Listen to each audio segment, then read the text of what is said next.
we continue to hire for character because it takes a unique individual.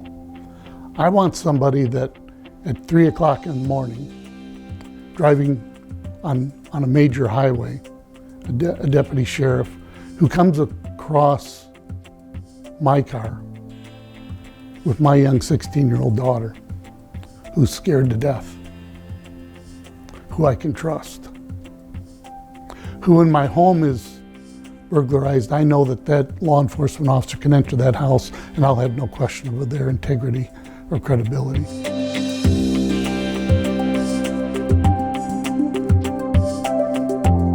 Well, Madison is our largest city. It's also the capital city of Wisconsin.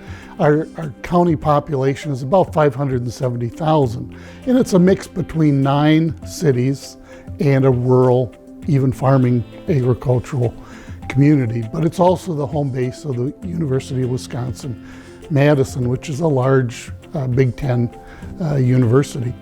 And as the capital city, as you can imagine, a lot of things are occurring in our legislature and our Senate, and of course, in whoever happens to be the governor for the state of Wisconsin. Madison is unique in that they're kind of seen as the most liberal community in the state of Wisconsin, and some ways in the Midwest.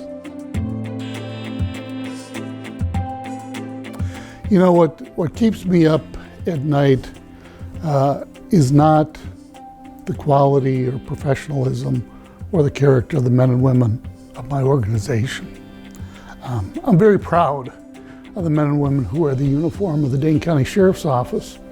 What keeps me up at night is what they deal with on a daily basis and how that impacts them as individuals and their families at large. You know, we take an oath to serve others before oneself. And we hire for character. We can train somebody to be a police officer. But I see over an entire career the collection of incidents that wear on a police officer or deputy sheriff, and how that impacts their ability to serve, but also how to serve at home in an environment where they're supposed to be a normal human being. One of the biggest challenges we have is attracting men and women to this profession for a career. 40 years ago when I signed up to join the sheriff's office, it was for 40 years. I was going to enter that organization and spend my entire career. We're not seeing that today. As I talk to young people in college or in technical schools or even high school, we're talking about what they're going to do for the next 5 years.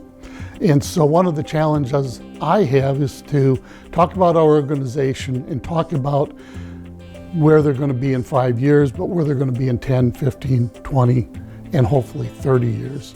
And that's one of the challenges that we see all across the country, is that, first of all, attracting people to a profession that right now is challenged with perceptions, misperceptions. You know, one of the first things I did when I was elected sheriff was to change the character of the organization. This profession has always been a militaristic agency where decisions are made at the top and you don't have a say until you rise through the ranks.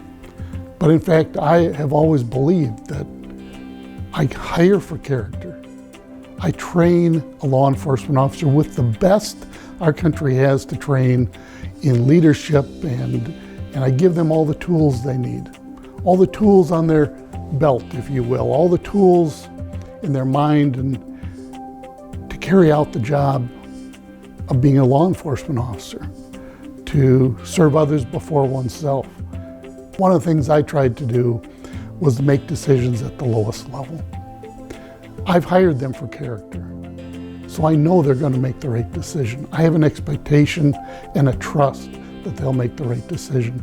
If they need something from me, if they need the training, if they need the tools, and they need to implement change, that's my job. My job is to make sure they have the tools necessary to do their job, and then trust them as they go forward in our counties, in our cities,